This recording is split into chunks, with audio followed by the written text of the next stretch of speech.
You are listening to the IFH Podcast Network. For more amazing filmmaking and screenwriting podcasts, just go to ifhpodcastnetwork.com. Just a heads up, this episode is brought to you by the Scripps Summit Screenplay Contest, where you can win a cash prize or even a contract with a Hollywood talent manager. All you have to do is visit scriptsummit.com for more info.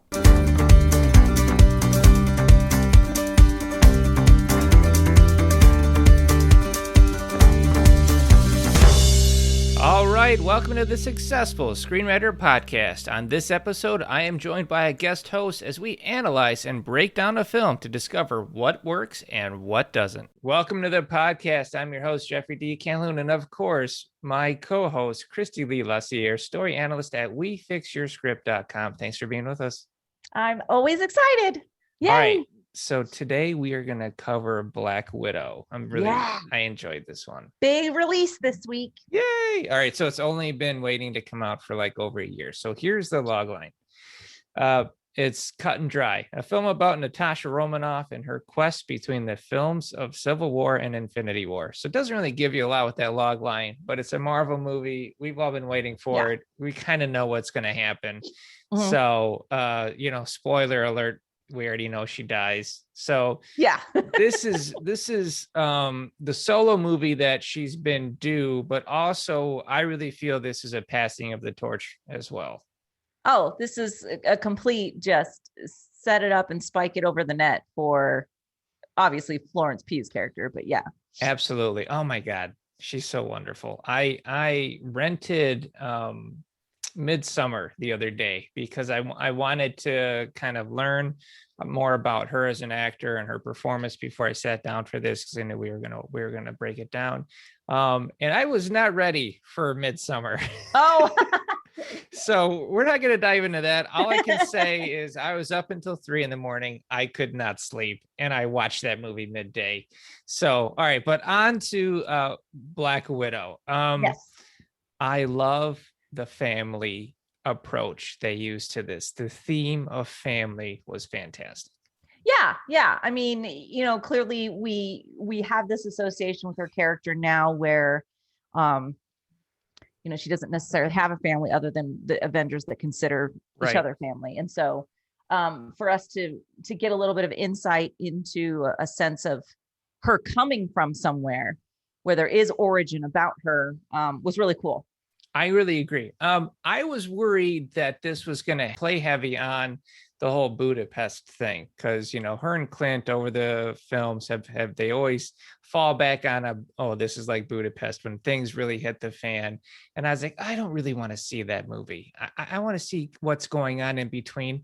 And I'm really glad that they covered that. Yeah.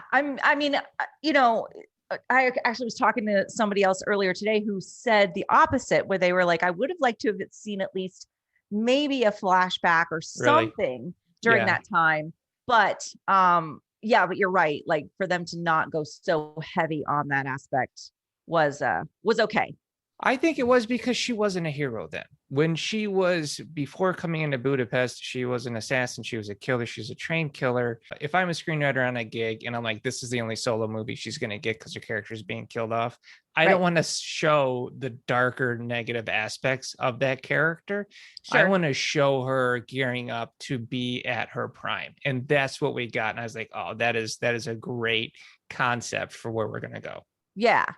I mean, I would have liked to, I've said this several times since watching it, I would have liked to have a little more into, and we'll dive into it a little bit, but like a little more into her actual training in the Red Room. And that process going through her teenage years into her early 20s, what these young women went through and how their training went. I would have liked to have seen a little more of that. I feel like that was the one kind of negative for me where it lacked some of the stuff that I was actually looking more for that. I wanted to see how did she become who she became, kind of thing. So they covered that quickly as flashbacks through like visual storytelling. And the opening credits. In the opening credits, we kind of get it, and we can be bit by bit. But I think another reason why they didn't go there is because it was probably so traumatic. Right. Because there was a movie that came out a few years ago. Geez, I can't remember the name of it, but it was basically about a trained KGB killer that was a woman and the trauma that she went through as a child to go through. It had Jennifer Lawrence in it, and I just can't remember the name of it. So, but yeah, it was a really heavy film, a lot, and tough to watch. So I think that's why they didn't go there. Instead, they show the aftermath of the trauma through Florence Pugh's character and through her character, and even through the family in general. So I think with Alexei and Rachel Weisz's character Melina, I think we even see how they were traumatized from this type of training and put into this fake false family situation. Sure. Well, I mean, I don't know if I would say that about Melina necessarily, but certainly David Harbour's character, we saw a little bit of that. Yeah, I think his character kept wanting to not care about the kids, not wanting, but he did. But he did. He had a tattoo on his shoulder of the two girls. He had a tattoo on his neck of Melina. So he's very boastful and he's very gruff, but I think as this type of a character, he's a very soft on the inside. Oh, for sure. It's a big teddy bear kind of thing. Absolutely. And it works. It works. And I think you have a good point about Melina, because I think in the comic books, she was a villain. She did go after the Black Widow a lot. So they brought her in here, but she still had a softer side. She still cared about the girls. Even after she was shot and potentially dying, she's still giving like sage-like advice to young Natasha and young Yelena. So, pain makes you stronger. And I love that through line. It was awesome. It really paid off. Yeah. I love how they the two kid actors really kind of develop that relationship, and then they carry it through the characters where they mention, they're both upside down, or they have the whistle with each other, or they touch foreheads as sisters, which is visually so beautiful because she does it in the end with the headstone. And I was like, oh so my God, she touches the head, and then she does the whistle. And then tell me you weren't expecting not to hear a whistle back. You know what I mean? Oh, for sure. Right. Yeah. And for a there brief was second, you're like, ooh. Brief silence. Yeah. And we had some good visual subtext on there. They had the fireflies in the dark when they were kids. They had, blatantly, obviously ones like, well, they're wearing white suits, so I mean, they're already standing out, but they had even like a level even deeper. Like we said at the end of the movie, when we see her leaving, we see her character walking away into what we know as the audience is her death, but she's walking away to her other family. And I was just like, God, that's so powerful. It's such a powerful scene. Yeah. And I thought that there was some cool foreshadowing with a lot of that, but what I really liked, and I mentioned this right after we saw it, was, in the beginning, she's in that trailer when she first gets to Norway, changing. She's watching the TV, and she picks up this box of hair dye where we see the blonde, right? Exactly. And so I think, hey, is she going to make this transition? But she doesn't. No. We still see her as that Natasha until the very end when that blonde hair comes. Right. And so that's how we know her as she, this is her end. This is the end person we're going to see. Yeah, exactly. They're prepping for her in Infinity War. Florence Pugh's character wears the vest and she talks about pockets, and I love that dialogue because I've always seen online how, and please attest to this, but I've seen a lot of women talk about how women's clothing never has pockets, or they're too small, or they're fake pockets, and so then Florence Pugh's character's like, there's so many pockets in this thing. And I just thought, oh, that's so brilliant. Great. Yeah. And it was just how, and gosh, her delivery was so fantastic. The way she said it too. It was just like, she was just so matter of fact about it. And it was so great. I loved it. I really love these so many pockets. Yeah. So it's awesome. And then passes that on to Natasha, and she wears that through Infinity War. Yeah. So it's really cool. In this film, the midpoint scene, which is always kind of like the death and return scene, where there's something big really happens and the character's changed, and then we move forward towards the end of Act 2 or 2B and into resolution. And, usually in a film that is a really big scene, it can be a lot of action. It can be very emotional. This was a quiet scene this was the family having dinner, which Mhm. I thought, what an awesome midpoint. It is so subtle, but it is so powerful. And you can see the effect and the change on her character. You can see the change on all of the characters in that scene when, you know, the big lie is revealed that, you know, they weren't really family, even though they all felt like a family. Right. I thought that was so great. And to see that play out where they're all sitting in the same places that they were sitting when they were kids, I was like, this is perfection. It was great. It was so good. It was so good. I, you know, for me too, I remember thinking, like, when she gets up and she goes into the other room and slams the door, and then he gets up and he follows her. As a typical, like, uncomfortable, I don't know how to relate to my daughter dad would do. You know, he goes and he talks about himself, and she's like, "You're talking about yourself." Like, it was just so good. Because he's self-centered. He's a self-centered guy who kind of lives this kind of he has this gruff personality. In his mind. He's the Captain America of the world. I want to, and we're going to get into it. Don't let me forget to talk about that. So he sits there and he only knows to talk about himself, but he's trying to relate. And she's like, I came in here to be quiet. And he goes, we'll be quiet then. Right. But that's showing how he cares, is that he's sitting there and he's just emotionally being as available for her as he can. Yeah. Which is very little.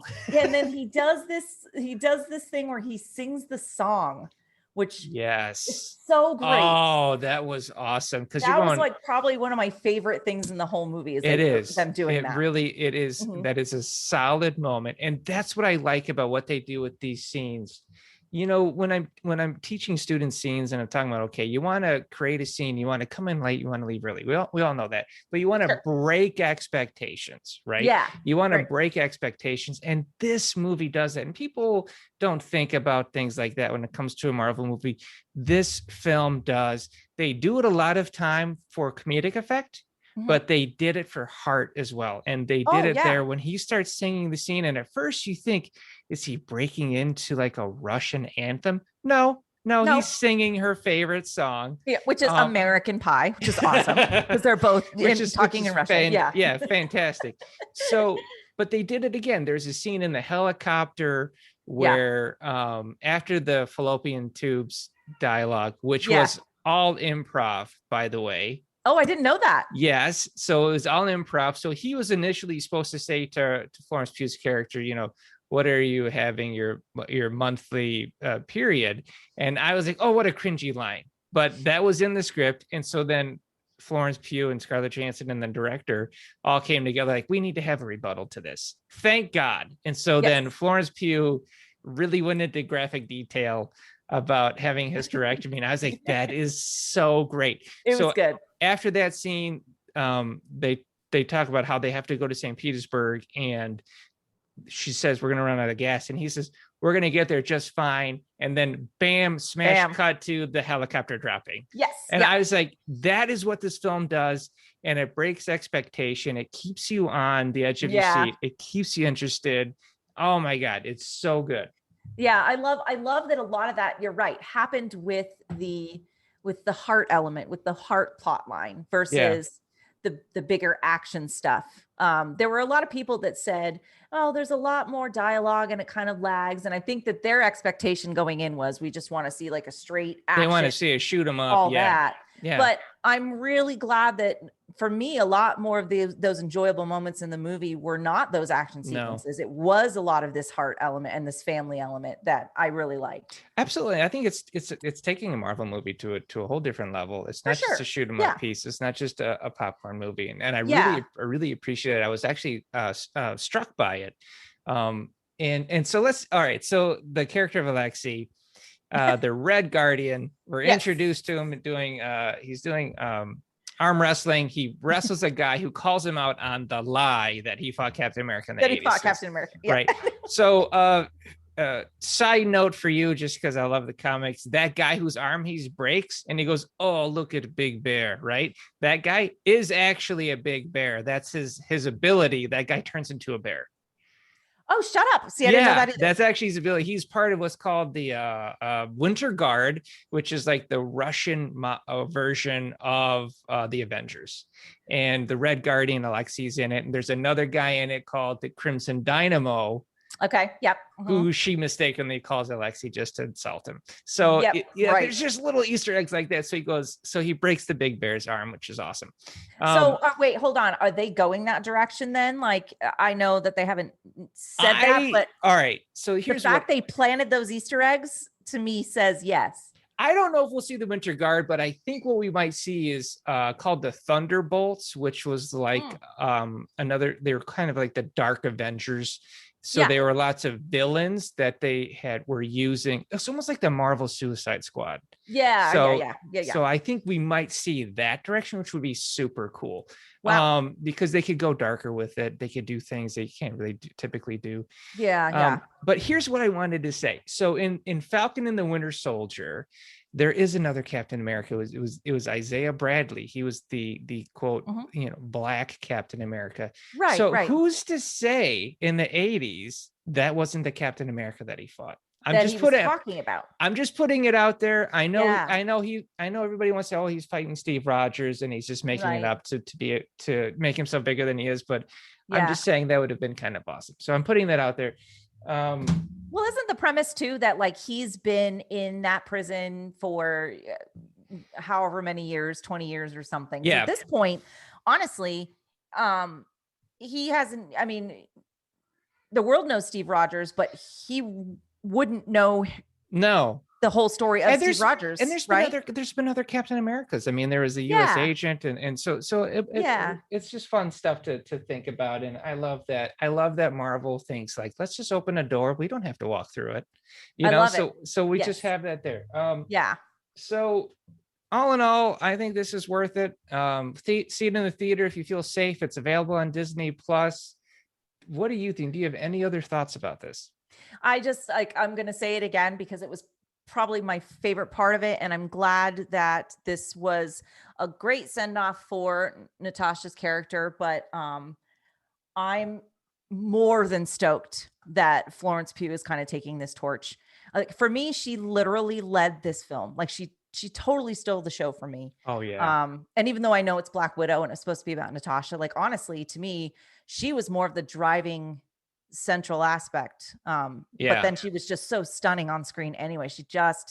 It was so great. It was such a great dynamic between the two of them. It was wonderful. She nailed like the younger sibling, little sister vibe when she has the scene with Scarlett Johansson where she drops into the splits and she goes, "Why do you pose?" And she dramatically like repeatedly throws her hair back and she stretches her leg out. Why are you posing? You're a poser. She was so good. It was so brilliant. Good. And then later in the movie, she does the pose and she is does it. Totally disgusted by it. And she's like, "Oh, yeah." So great. She was just fantastic. For me, she really just kind of drove everything. She stole every scene she was in. Absolutely. And I think having that theme of family driven through, as the through line of this script or of this film was so grounding and universal because we all have family in one form or another. Yeah. And so to see them nail it in such a great way as a dysfunctional family that loves each other, whether they want him in or not. It was just so good. And then to contrast that with the antagonist plot of family, which they threw in, which spoilers, guys, Dreykov is the villain. His daughter is the Taskmaster. Which I know we haven't touched on, but I'm not going to touch on it. A lot of people were very sensitive about that. Okay, I'm going to put this out here. She could have been a robot and I would have been like, oh man, what a waste. But to tie it in with Natasha's A-line, her main plot, I liked it. I thought it was good. Bringing in Olga Kurylenko, who was a Bond girl from, I think, Quantum of Solace. Yeah. Awesome choice. I know she was underutilized. We don't see her a lot with the mask off, but if you're going to go somewhere with that character, if she's going to come back, I'd love to see her playing that character so we could get more development out of it.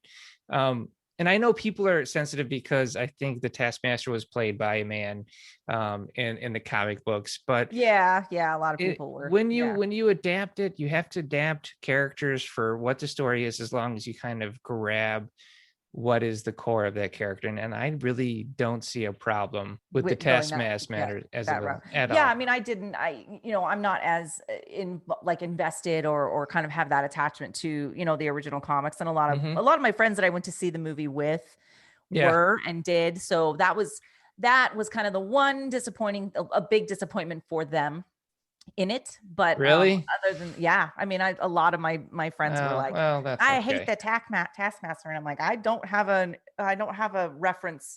The problem, if I should hate it or not. All right, so the problem is the Taskmaster is such an easy villain to get wrong. I mean, it's a guy that mimics and copycats. That's it. There's not a whole lot there to play around with. Let's make her a tortured young girl. Sure. That makes sense. Who daddy doesn't care about.